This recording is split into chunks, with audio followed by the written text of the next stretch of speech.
Jadi untuk berjuang itu, biarpun menderita, jangan kaget dan jangan kecil hati dan jangan lari. Disitulah kita nanti akan mulai sudah masuk lebih diangkat Tuhan di dalam kemuliaan.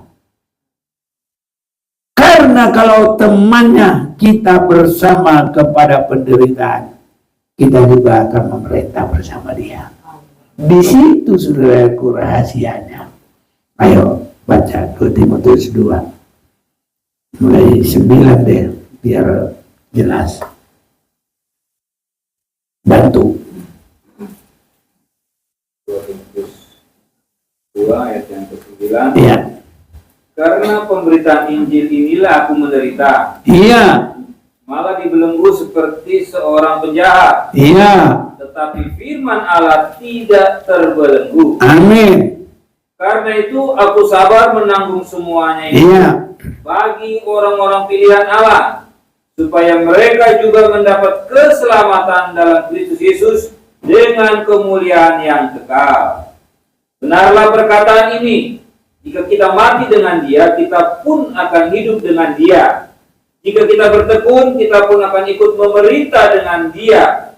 Jika kita menyangkal Dia, Dia pun akan menyangkal kita.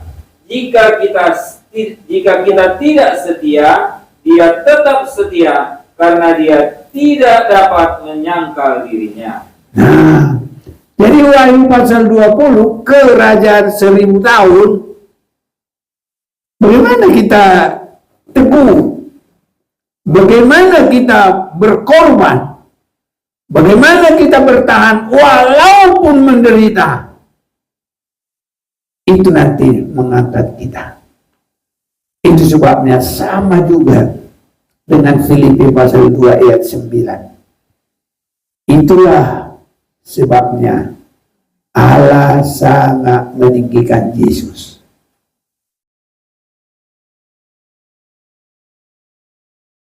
Saudara-saudaraku, kita akan tetap memperhatikan kitab Wahyu, karena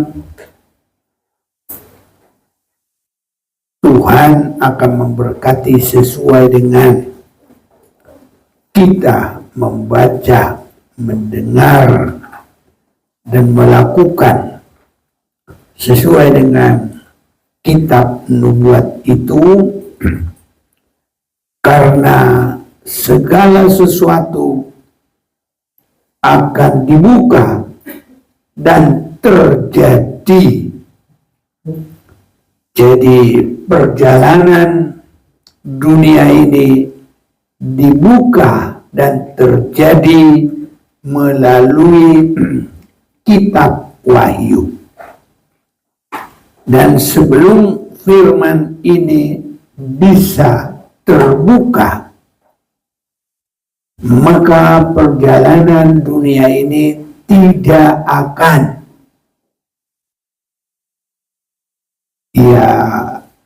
terjadi, tidak akan berlanjut dan tidak akan berjalan dengan baik. Jadi sesuai dengan Tuhan memberikan firman-Nya melalui hamba-hambanya, malaikatnya, kitab Wahyu ini dibuka terlebih dahulu. Itu sebabnya Wahyu itu artinya juga adalah dibukakan, diwahyukan, dibukakan. Ya, mungkin kalau orang Inggris, Amerika, mereka berkata open, baring, dibuka. Jadi kalau sudah terbuka, baru kejadian dan perjalanan dunia ini nanti akan berjalan semestinya. Ibarat perjalanan jam itu, dia tidak mati, hidup. Jadi mesinnya dunia ini adalah ungkapan kitab Wahyu ini. Kita harus mengerti ini dalam kekristenan yang dikehendaki Tuhan. Jadi segala sesuatu tidak terjadi di luar firman Tuhan. Jadi semua sudah diatur oleh Tuhan. Hanya saudara-saudaraku, ini diberikan melalui diungkapkan, dibukakan. Inilah yang sangat penting bagi kita. Itu sebabnya kita sudah membaca tempoh hari dalam Wahyu 1 itu, mulai 1, inilah wahyu Yesus Kristus yang dikaruniakan Allah kepada Yesus, supaya ditunjukkan Yesus kepada hamba-hambanya apa yang harus segera terjadi. Jadi semua yang terjadi harus melalui pewahyuan dulu, supaya manusia mengerti, supaya manusia tidak salah langkah, dan supaya manusia tidak berdalih-dalih dalam kehakimannya Tuhan. Tidak ada alasan, oh dulu aku belum tahu. Itu sebabnya saudaraku, bagi kita harus benar-benar rindu firman Tuhan. Tidak ada segala sesuatu yang terjadi sebelum Allah memberitahukan kepada hamba-hambanya. Segala sesuatu diberitahu terlebih dahulu. Dan pemberitahuan itu adalah pemberitahuan keselamatan. Itu yang pertama. Baru yang kedua, pemberitahuan pendewasaan rohani.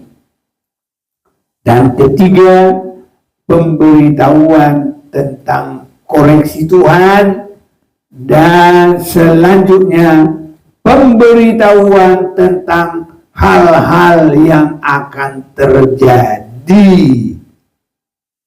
Ini saudaraku, makanya tadi saya sudah bacakan, ditunjukkannya kepada hamba-hambanya apa yang harus segera terjadi. Dan oleh malaikatnya yang diutusnya, ia telah menyatakannya kepada hambanya Yohanes. Sebabnya saudaraku, jangan kita ikut menjadi kehidupan yang bagaikan menghambat ataupun menyembunyikan pemberitahuan. Sering sekali dalam kekristenan justru menghambat. Jangan baca kitab Wahyu, nanti bisa gila, bisa segala macam. Itu namanya langsung melawan kehendak Tuhan. Tuhan memberitahu, mewahyukan, membukakan. Dan segala sesuatu tidak akan berlangsung sebelum dibukakan. Tinggal kita ini, maukah kita sungguh-sungguh memberikan hidup supaya ayat yang ketiga Wahyu 1 itu, berbahagialah ia yang membacakan dan mereka yang mendengarkan kata-kata nubuat ini dan yang menuruti apa yang ada tertulis di dalamnya, sebab waktunya sudah dekat. Ini kita lihat juga, waktunya sudah dekat. Tadi apa yang harus segera terjadi. Dalam ayat yang ketiga, karena ini kalimat yang terakhir, sebab waktunya sudah dekat. Dan di dalam kitab Wahyu ini banyak sekali kata segera, ya, segera terjadi. Itu sebabnya saudara-saudaraku, pasal 2, pasal 3 itu koreksi kepada sidang jemaat. Dan pasal yang keempat, susunan tahta Allah di sorga sebelum Yesus turun dan sebelum Allah juga turun bersama dengan Yerusalem baru. Dan itu dalam Wahyu pasal yang keempat, ke-24 tua-tua dan keempat binatang. Kemudian daripada itu aku melihat sesungguhnya sebuah pintu terbuka di sorga, dan suara yang dahulu yang telah kudengar berkata kepadaku, seperti bunyi sangkakala, katanya, naiklah kemari dan aku akan menunjukkan kepadamu apa yang harus terjadi sesudah ini. Jadi saudara-saudaraku, kalau kita ingin mengerti apa yang harus terjadi, kita harus suka baca kitab Wahyu. Dan sebelum ini saudara-saudaraku, tidak akan berakhir semua pekerjaan Tuhan, dan tidak akan berakhir semua perjalanan umat Tuhan. Tapi kalau kita sudah baca dan kita bersiap-siap dan Allah melaksanakan pekerjaannya, maka semuanya nanti akan terselesai. Dan Tuhan sampai bersaksi, lihat aku jadikan semuanya baru. Dan Yerusalem sudah turun dari sorga, jadi bukan di sorga lagi, dan itu adalah tempat Allah bersama dengan manusia. Itu sebabnya saudara-saudaraku, Petrus juga sudah menunjukkan itu juga di dalam suratan Petrus. Saya akan ajak kita melihat dulu dalam 2 Petrus.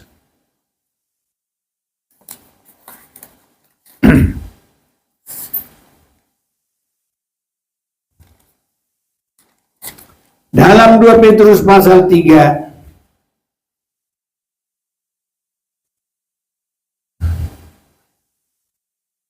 ayat yang ke-13. Tetapi sesuai dengan janji Allah. Nah, ini Allah.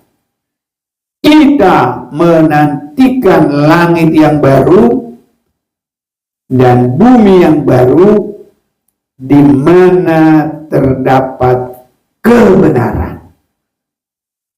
Ini saudara-saudaraku, ya.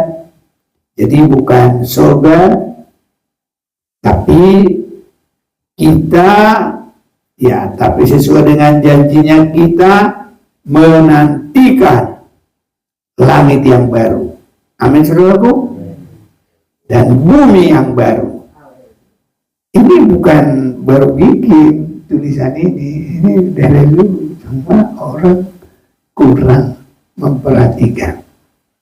Dan ibarat bahasa sekarang tidak ngeh gitu, ya. Padahal ini dari dulu di sini dibaca juga mungkin kadang-kadang, tapi lewat begitu saja. belum tahu kemana tujuannya, sasarannya. Jadi kalau langit yang baru, bumi baru, itu adalah Yerusalem baru. Ini saudaraku. Ya, kita kan sudah sering baca itu Wahyu 21. Tapi kita baca lagi lah. Ayat 1. Wahyu 21 ayat 1. Lalu aku melihat langit yang baru. Sama enggak saudaraku? Bumi yang baru. Sebab langit yang pertama dan bumi yang pertama telah berlalu. Dan laut pun tidak ada lagi. Dan aku melihat kota yang kudus, Yerusalem baru, yang baru turun dari surga. Jadi bukan di surga lagi kan, turun dari surga. Ya, kalau sama dengan pesawat tadinya ada di langit, tapi udah mau nyampe di tujuan, dia turun, dia landing saudaraku ya, masuk di airport. Ya, gitu saudaraku. Dan aku melihat kota yang kudus Yerusalem yang baru turun dari surga, dari Allah yang berhias bagaikan pengantin perempuan yang berdandan untuk suaminya. Lalu aku mendengar suara yang nyaring dari tahta itu berkata, lihatlah, kemah Allah ada di tengah-tengah manusia, dan ia akan diam bersama-sama dengan mereka. Mereka akan menjadi umatnya, dan ia akan menjadi Allah mereka. Jadi saudara-saudaraku, sasaran kita adalah langit baru, bumi baru, Yerusalem baru, di mana terdapat kebenaran. Dan saudara-saudaraku, ini pergumulan kita, pergumulan orang-orang yang akan ke Yerusalem baru dan harus sampai bergumul menang. Tidak bisa setengah-setengah, tidak ada. Harus bersungguh-sungguh saudaraku. Dan semua harus masuk dalam ukuran Tuhan. Karena masuk dari pintu Yerusalem baru itu jadi diukur oleh Tuhan. Dalam pengoreksian Tuhan. 14 kita baca bersama-sama. Dapat ya? Nah, 2 Petrus 3 ayat 14. 2 Petrus 3 ayat 14. Dapat? 1, 2, 3. Sebab itu saudara-saudaraku yang kekasih, sambil menantikan semuanya ini, kamu harus berusaha supaya kamu tidak bercacat dan tak bernoda di hadapannya dalam perdamaian dengan Dia. Iya. Inilah saudara-saudaraku perjalanan kita. Kalau bangsa Israel perjalanannya dari Mesir menuju tanah Kanaan. Tapi itu bagi kita, Mesir itu keduniawian, dan di antara Laut Merah bisa, Laut Kosong bisa, Laut Teberau bisa, itu semuanya sama.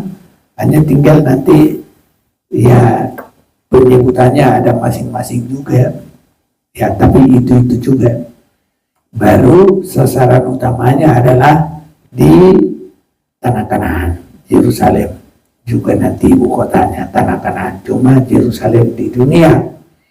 Jadi kalau kita harus, sebab itu saudara-saudaraku yang kekasih, sambil menantikan semuanya ini, menantikan apa? Untuk masuk di Yerusalem baru.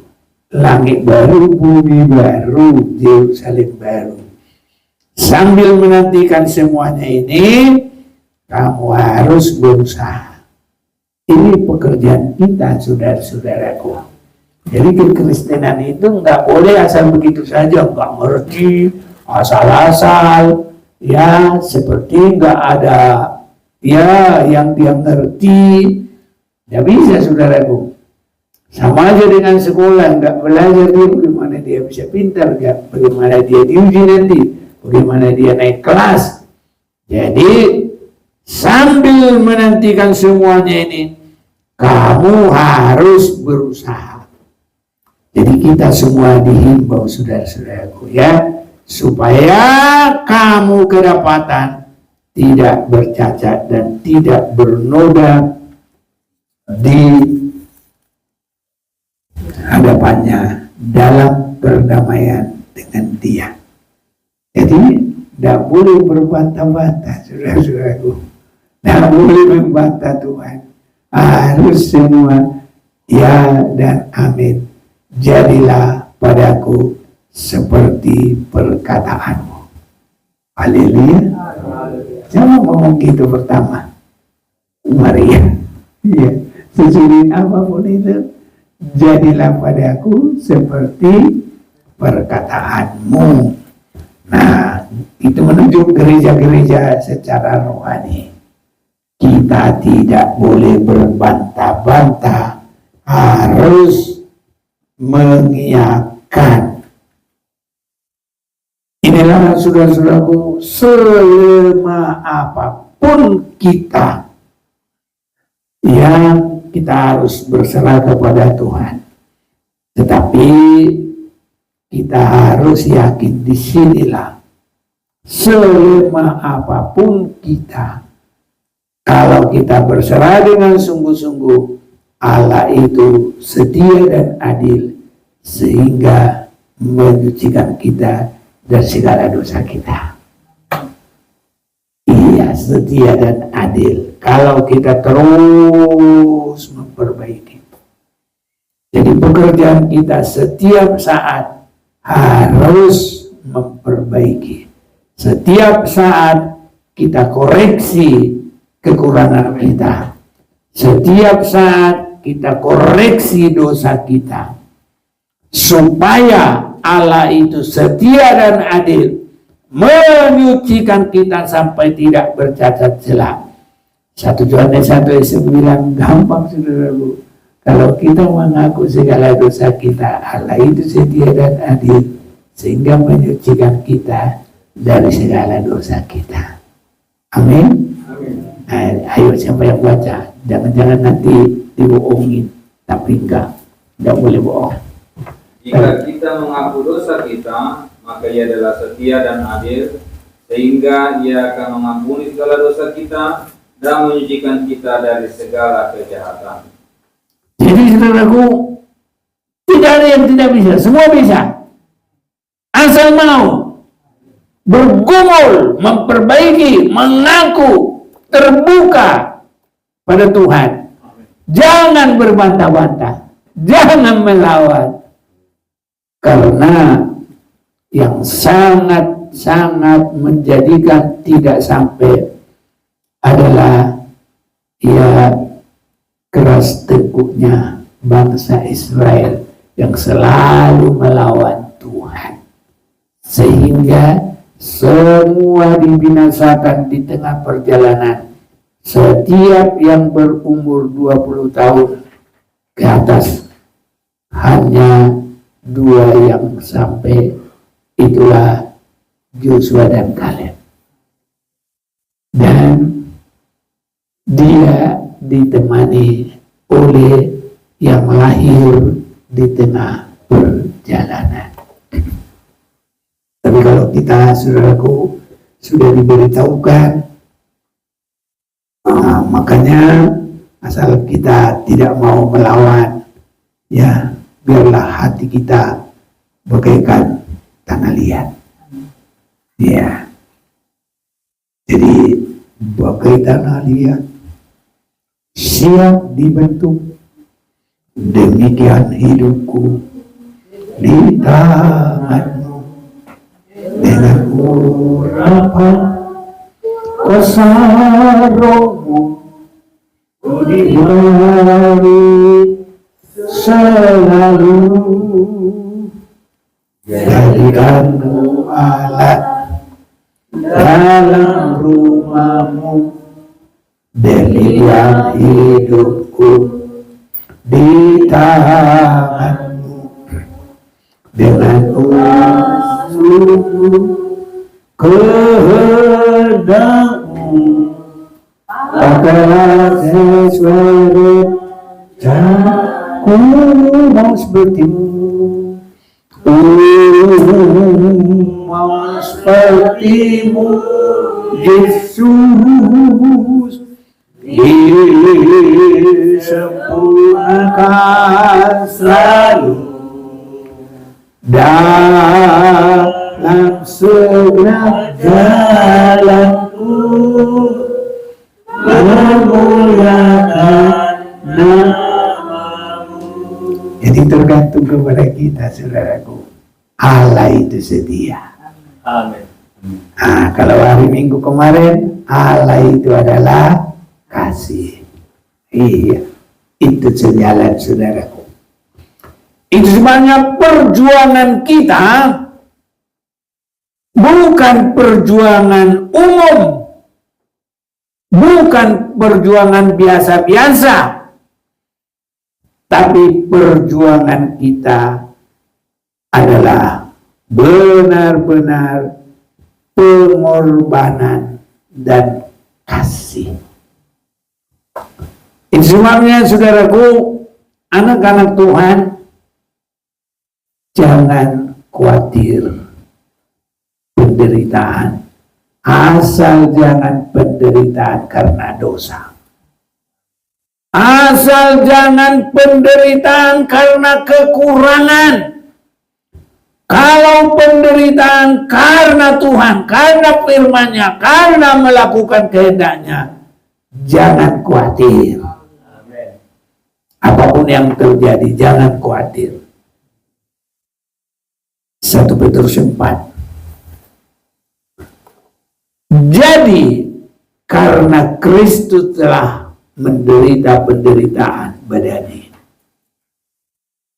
kamu pun harus juga mempersenjatai dirimu dengan pikiran yang demikian. Jadi senjata kita, saudaraku, Kristus juga sudah menderita. Dan itu harus jadi senjata kita. Apa kita ini?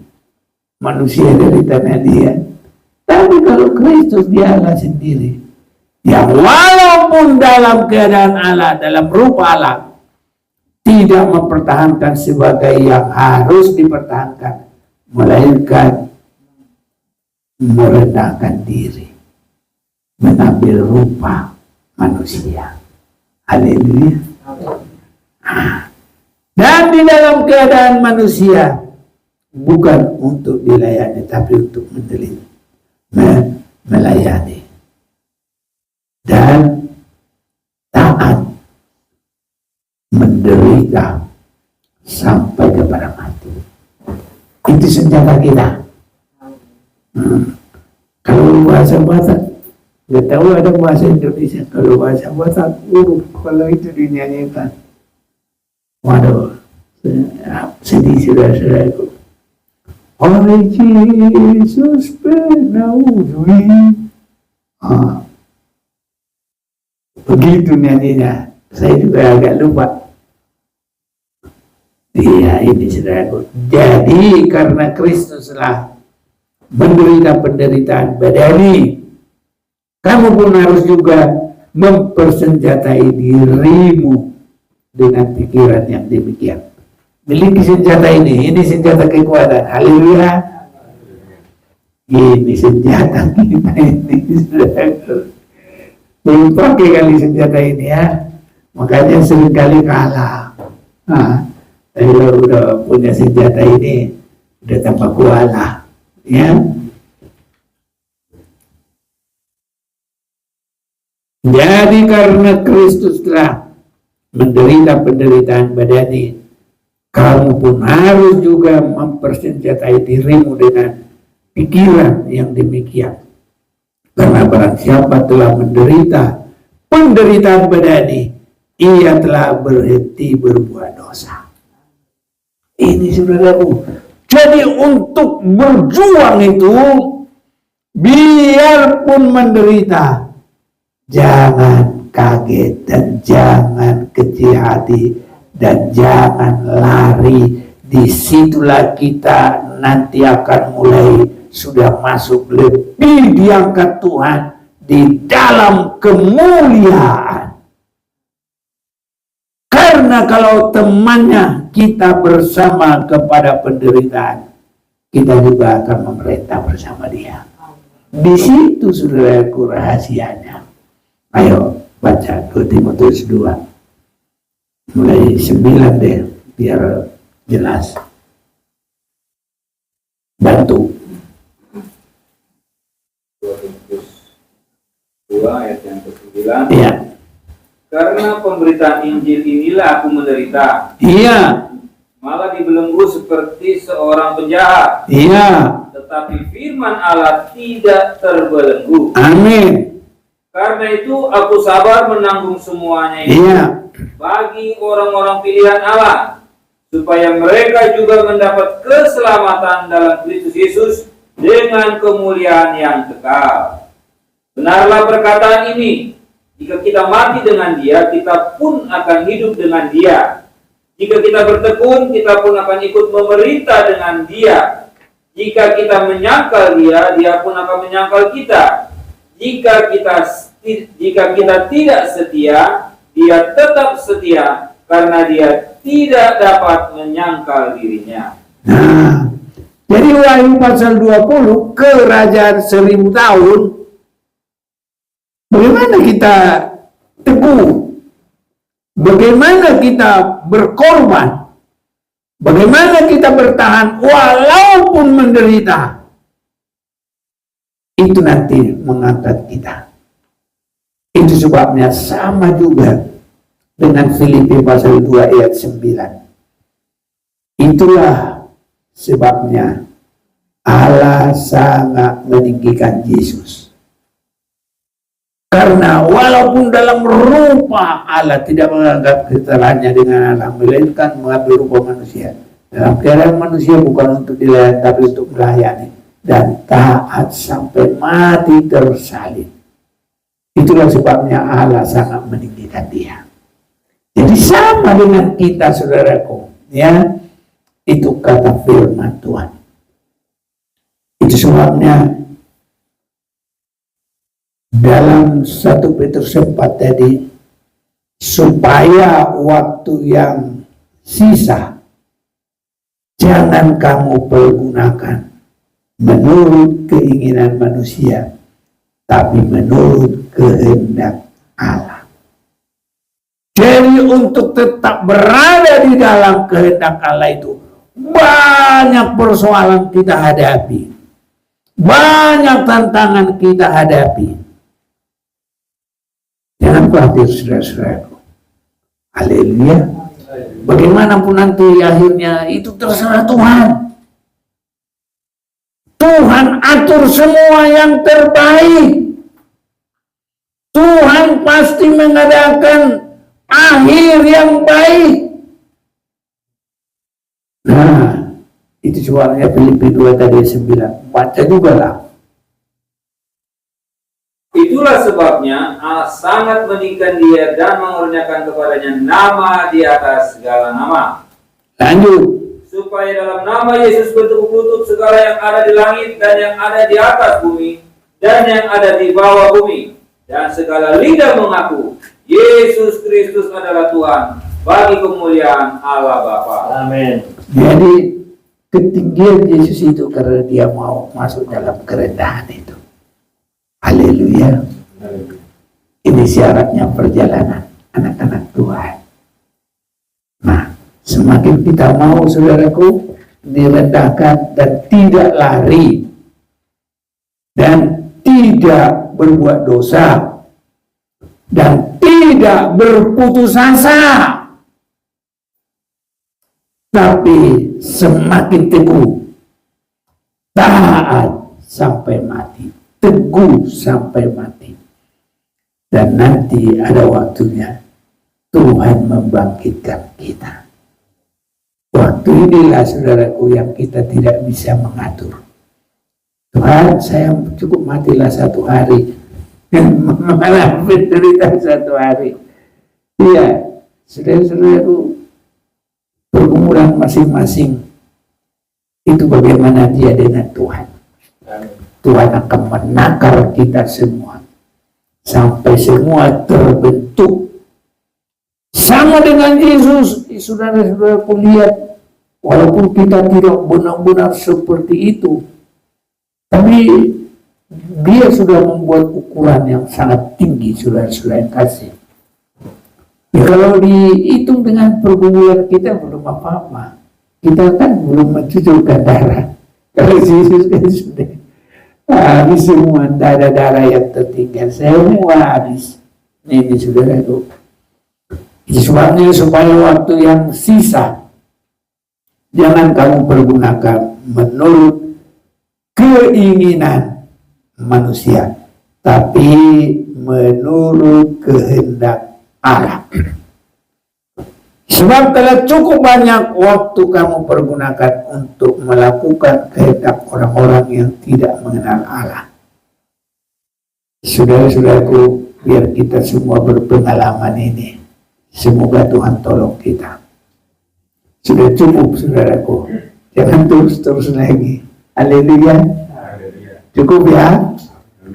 Biar Tuhan kuatkan kita. Tuhan tolong kita semuanya.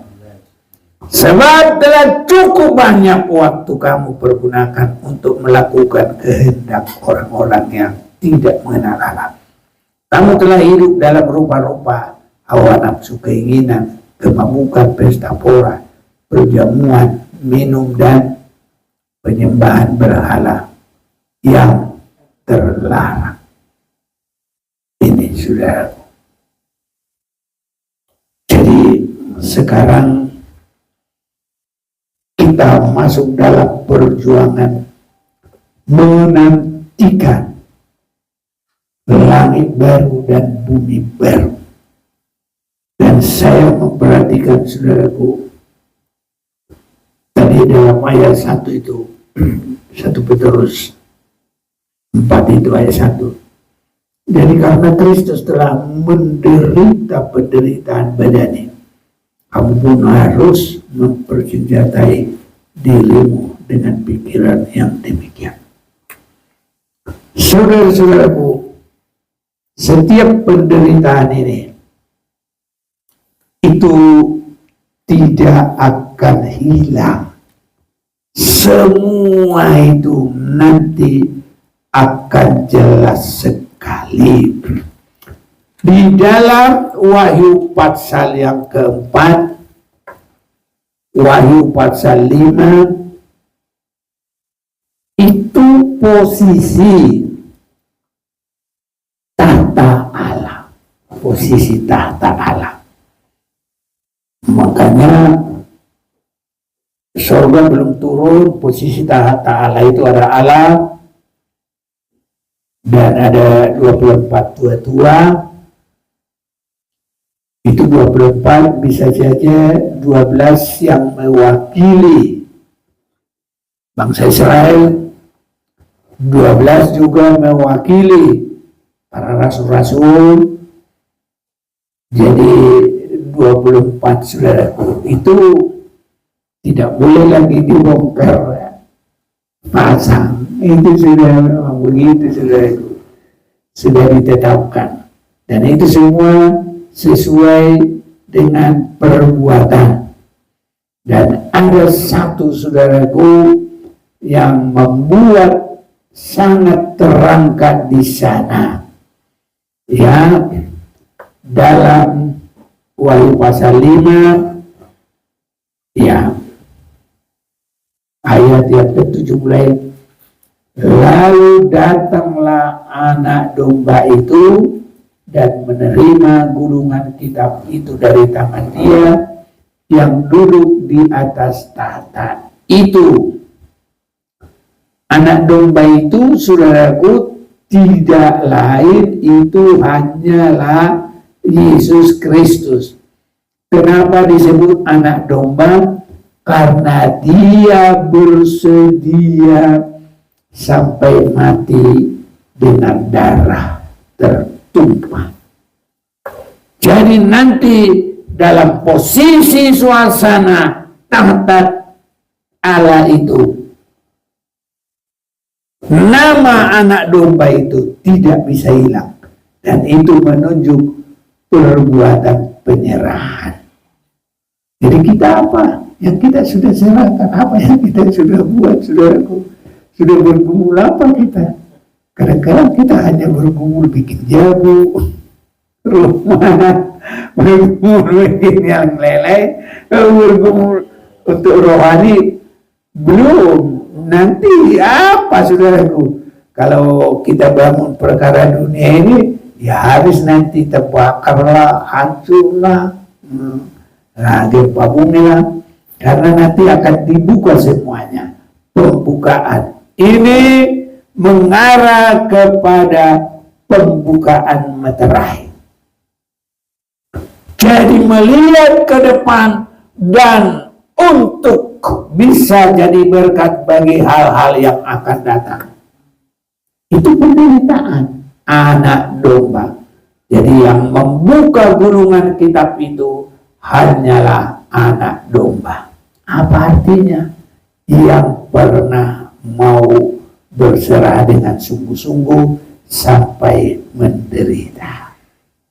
Jadi kalau ada pun kita sudah mengalami penderitaan, jangan mundur, jangan lemah, tapi teguh, tapi tetap kuat, semakin berserah kepada Tuhan, semakin siap. Bagaikan emas murni, makin dibakar, makin murni. Haleluya. Kiranya Tuhan tolong kita. Ini sudah itu. Lalu datanglah anak domba itu dan menerima gulungan kitab itu. Kalau sudah dipertemukan, siapa yang bisa?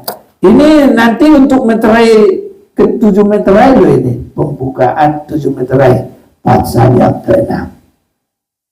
Nah, ini saudaraku. Makanya kalau nggak mau sungguh-sungguh, kitab Wahyu ini cuma pengetahuan doang.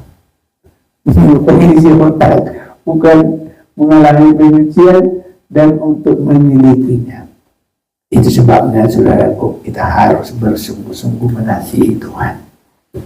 Ketika ia mengambil gulungan kitab itu, tersungkurlah keempat makhluk dan ke-24 tua-tua itu di hadapan anak domba itu.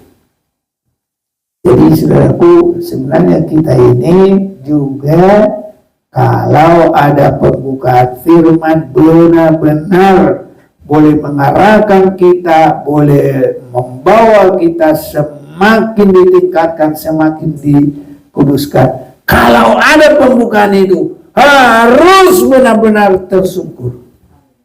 Tapi bukan cuma badannya yang tersungkur. Itu artinya harus mau penyerahan yang sungguh-sungguh. Ini tetapi untuk mengajarkan kepada kita, ketika ia mengambil gulungan kitab itu, tersungkurlah keempat makhluk. Jadi mulai diperlihatkan kepada kejadian yang akan datang. Jadi semuanya itu nanti perjalanan kepada yang akan datang itu hanya bisa dilihat melalui penyerahan Yesus yang rela masuk di dalam penderitaan itu. Dan kita juga semakin mau mengikut itu, maka kita juga akan semakin melihat apa yang dipandang oleh Yesus. Kejadian ke depan, dan kita mengikutinya, dan kita sampai mengalami seperti yang dialami Yesus. Anak domba itu berada di sebelah tahta itu. Karena yang pertama tahta Allah. Nanti ada anak domba itu ada di sebelahnya, dan tua-tua itu mengelilingi semuanya. Begitu saudara-saudaraku. Jadi artinya Yesus masuk ditinggikan adalah dari sebagaimana dia anak domba itu menuju rela menderita, siap menderita. Jadi jangan lemah saudara-saudara. Semangat. Amin. Kuat apapun yang terjadi. Haleluya.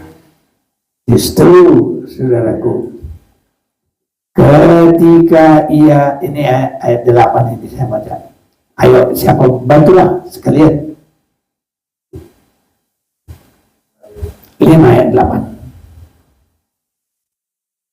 5 ayat yang ke-8, firman Tuhan, ketika ia mengambil gulungan kitab itu, tersyukurlah keempat makhluk dan ke-24 tua-tua itu di hadapan anak domba itu. Masing-masing memegang satu kecapi dan satu cawan emas penuh dengan kemenyan. Itulah doa orang-orang kudus. Iya. Jadi saudaraku, anak domba itu yang bisa membuka. Jadi kenapa harus disebut anak domba? Itu tidak bisa dipisahkan penyerahan Yesus yang bagaikan anak domba disembelih untuk membeli orang-orang yang mau diselamatkan. 9. Dan mereka menyanyikan suatu nyanyian baru, katanya, engkau layak menerima gulungan kitab itu dan membuka meterainya. Meterainya? Ya, karena engkau telah disembelih. Haleluya, saudaraku. Enak dia disembelih. Dia sakit, tapi itulah Yesus posisinya. Baru dia mendapatkan terlalu banyak berkat, layak membuka kitab, dan itu membuka masa ke depan. Dan karena dia anak domba, layaklah dia sangat ditinggikan, raja atas segala raja, Tuhan atas segala Tuhan. Semua lutut bertelut karena dia rela bagaikan anak domba. Amin. Itu sebabnya saudaraku, biar kita menderita kalau karena kebenaran, ya, itu kita ditingkatkan oleh Tuhan. Ini saudara-saudaraku, jangan takut. Jadi engkau telah disembelih, dan dengan darahmu engkau telah membeli mereka bagi Allah dari tiap-tiap suku dan bahasa dan kaum dan bangsa. Biar Tuhan tolong kita, saudara-saudaraku, dipakai Tuhan bagaikan domba-domba sembelihan untuk menolong orang lain. Haleluya. Ini posisi kita, saudaraku, ya. Ini Allah dari tiap-tiap suku dan bahasa dan kaum dan bangsa. Inilah makanya pelayanan ini bukan cari duit, bukan pengorbanan, tapi Tuhan tidak membiarkan kita menjadi kesaksian yang tidak boleh. Dan mau prisianu alawan saya melayani, nggak ada ya, sampai sekarang belum ada begitu, saudara. Pasti diberkati oleh Tuhan. Tapi ya ada waktunya seperti rasul-rasul itu juga. Kalau sudah memang harus itu yang akhirnya, ya mereka juga tetap kuat. Jadi ini saudara-saudaraku, itu sebabnya ya 1 Petrus 1 ayat 28-29 boleh juga baca lah. 1 Petrus 1 ayat 28 dan 29. 9. yang firman Tuhan.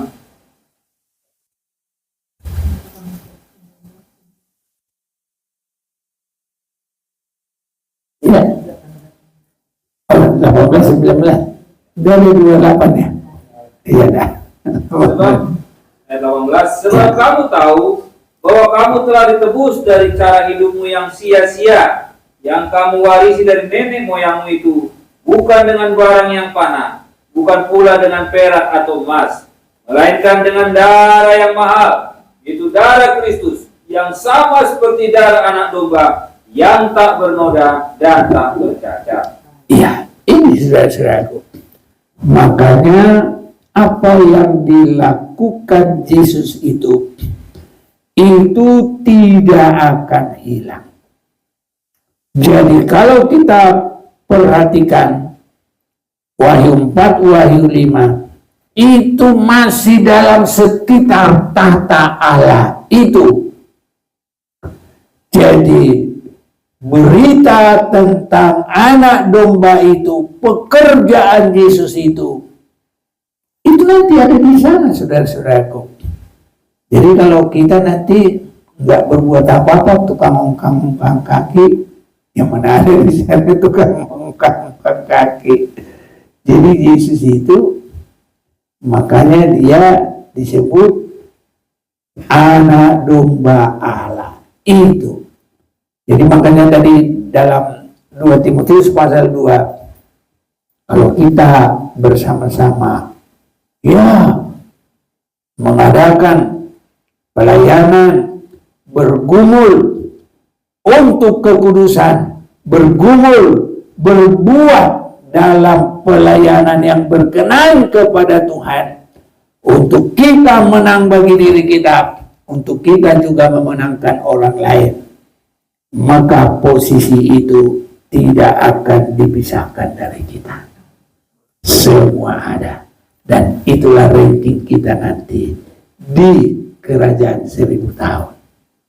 Jangan rebutan di sana, nggak ada rebutan. Sekarang siapkan diri, saudaraku. Mau tinggi nanti di sana ya dari sekarang ini. Sama dengan Yesus itu, anak domba Allah yang sekarang itu dikerjakan waktu di bumi.